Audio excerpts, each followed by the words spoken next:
और प्रधानमंत्री नरेंद्र मोदी ने आज मेरा बूथ सबसे मजबूत कार्यक्रम के जरिए कार्यकर्ताओं को संबोधित किया है। इस दौरान प्रधानमंत्री नरेंद्र मोदी ने अरविंद केजरीवाल के मिडिल क्लास वाले बयान पर जोरदार पलटवार किया।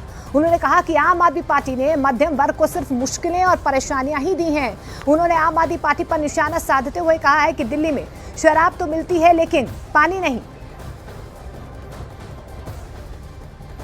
आप तो जानते हैं भाजपा ने मध्यम वर्ग को, मिडिल क्लास को देश की इकोनॉमी की रीढ़ माना है। हम मिडिल क्लास की एस्पिरेशंस को समझते हुए शिक्षा से लेकर स्वास्थ्य तक हर आधुनिक सुविधाएं बना रहे हैं, लेकिन ये आप वालों ने आपदा ने दिल्ली में मिडिल क्लास को सिर्फ मुसीबतें ही मुसीबतें दी हैं, समस्याएं ही समस्याएं दी है। पानी नहीं है पीने के लिए, लोग जाते हैं खरीद कर पानी पीते हैं, जिससे कि वो कहते हैं कि भाई हम इतने पैसे नहीं कमा सकते जो कि हम इतना खरीद के पानी पी सकें।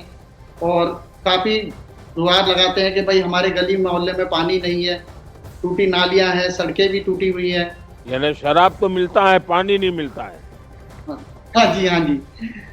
नहीं, सरकार ने जो काम किए हैं वो उनके ध्यान में होते हैं क्या? भारत सरकार ने जो काम किए हैं, हाँ जी, हाँ जी, उनसे तो बड़ी प्रसन्नता मिल रही है आपका नाम सुनकर। और मतलब बोलते हैं तो इतना उत्साहित हो जाते हैं, वो कहते हैं कि भाई मोदी जी को लेकर आओ ना। मैं कह रहा मोदी जी को आप लेकर आओगे, हम नहीं लेकर आएंगे। आपसे बहुत ज्यादा दुखी हैं वो लोग। और आम आदमी पार्टी ने आज एक प्रेस कॉन्फ्रेंस की जिसके जरिए उन्होंने चुनाव में मिडिल क्लास का मुद्दा उठाया। उन्होंने दावा किया है कि मिडिल क्लास टैक्स के बोझ से दबती जा रही है। उन्होंने केंद्र सरकार से इनकम टैक्स में छूट की भी मांग की। तो देखिए यहाँ पर अरविंद केजरीवाल की तरफ से बाकायदा आम आदमी पार्टी की तरफ से एक प्रेस कॉन्फ्रेंस की गई है जिसके जरिए उन्होंने चुनाव में मिडिल क्लास को लेकर फोकस किया। मिडिल क्लास और सरकार का एक बड़ा अजीब रिश्ता है। मिडिल क्लास के लिए ये लोग कुछ करते तो नहीं है, लेकिन जब जब सरकार को इनकी जरूरत पड़ती है तब तब मिडिल क्लास के ऊपर सरकार हथियार चला देती है, चाकू चला देती है। और ये हथियार है टैक्स। लाखों करोड़ों की संख्या में मिडिल क्लास टैक्स भर भर के देता है देश चलाने के लिए, लेकिन बदले में मिडिल क्लास को क्या मिलता है? कुछ नहीं। भारत का मिडिल क्लास सरकार का सिर्फ और सिर्फ एक एटीएम बन के रह गया है। उधर अरविंद केजरीवाल ने बीजेपी पर आरोप लगाते हुए कहा है कि आम आदमी पार्टी की सभाओं को डिस्टर्ब किया जा रहा है, जिस पर बीजेपी ने जोरदार पलटवार किया। मेरी अपनी 3 या 4 सभाओं को इन लोगों ने डिसरप्ट करने की कोशिश की। और बड़ी खूबसूरती देखिए कि वहां जो ऑडियंस में लोकल जनता आई हुई थी, महिलाओं ने खड़े होकर जो बीजेपी के कार्यकर्ताओं को खदेड़ा, वहां से उन्हें दुम दबा के भागना पड़ा। तो मैं दिल्ली की जनता को कहना चाहता हूं कि दिल्ली हम सब लोगों की है, इन गुंडों की नहीं है दिल्ली। हमें दिल्ली को बचाना पड़ेगा, आपको दिल्ली को बचाना पड़ेगा। अपनी दिल्ली के लिए, अपने बच्चों के भविष्य के लिए, दिल्ली के भविष्य के लिए आपको खड़े होना पड़ेगा। जब आदमी चुनाव हारता है ना, वो कुछ भी कर सकता है। वही हालात अरविंद केजरीवाल और आतिशी के हो गए हैं। वो सिर्फ भारतीय जनता पार्टी को सुबह उठ के गाली, दोपहर में गाली, शाम को गाली। लोग इससे आपसे इम्प्रेस नहीं होंगे। आपसे और लोग धीरे धीरे कट रहे हैं और 5 तारीख आते आते आप संपूर्ण और पूर्ण रूप से दिल्ली के सत्ता से बाहर हो जाएंगे। और दिल्ली का रण, दिल्ली की सियासी लड़ाई बेहद दिलचस्प हो गई है। अब तक लग रहा था कि लड़ाई सिर्फ बीजेपी और आम आदमी पार्टी के बीच है, लेकिन आम आदमी पार्टी ने कांग्रेस को घेरना शुरू कर दिया है।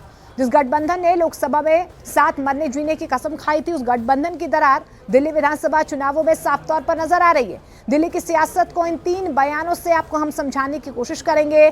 दिल्ली चुनाव में आम आदमी पार्टी खुलकर कांग्रेस पर हमला कर रही है, तो बीजेपी ने कांग्रेस और आम आदमी पार्टी के रिश्तों पर सवाल खड़े किए हैं।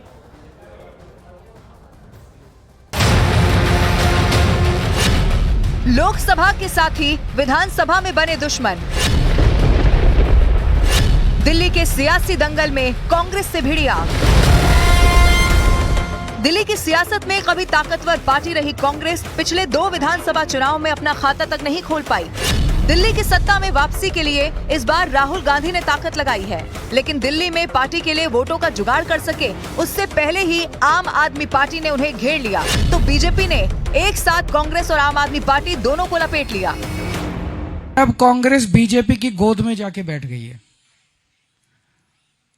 अब कांग्रेस बीजेपी के साथ मिलके कांग्रेस कोई दिल्ली में सीट जीतने की लड़ाई नहीं लड़ रही, कांग्रेस दिल्ली में आम आदमी पार्टी को हराने के लिए लड़ाई लड़ रही है बीजेपी के साथ मिलकर। आज दिल्ली की जनता कहीं ना कहीं आम आदमी पार्टी के इस राज से त्रस्त नजर आती है, चाहे वो गरीबों की पेंशन हो, चाहे वो गरीबों के राशन कार्ड हो, गंदे पानी की जो लगातार सप्लाई की जा रही है, आज वातावरण खराब है, आज हर रोज लगातार लोग बीमार पड़ते जा रहे हैं। आज हालत ये है कि जो वादे केजरीवाल जी ने बड़े बड़े किए थे, आज उनकी पोल खुल चुकी है। कांग्रेस और आम आदमी पार्टी के बीच शुरू हुई सियासी कुश्ती पर बीजेपी ने भी पंच मारा। अब केजरीवाल जी कहते हैं कि ये कांग्रेस जो है ना, ये इसलिए चुनाव लड़ रही है ताकि बीजेपी जीत सके और हम हार जाए। मतलब कि ये स्वीकार रहे हैं कि इन दोनों के बीच में कंपटीशन एक ही वोट बैंक के लिए है। और अगर यही तर्क है तो भाई आप हिमाचल अलग से लड़े थे, आप पंजाब अलग से लड़े थे, आप गुजरात अलग से लड़े थे, तो क्या आम आदमी पार्टी उस समय पर कांग्रेस को हरवाने के लिए लड़ रही थी चुनाव?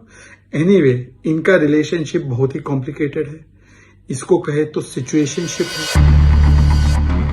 कांग्रेस दिल्ली में जब पीक पर थी तो उसका वोट फीसद 40 था। 2020 के विधानसभा चुनाव में कांग्रेस का वोट प्रतिशत महज 4 रहा, लेकिन अब इस वोट बैंक का खेल आम आदमी पार्टी और खराब कर सकती है।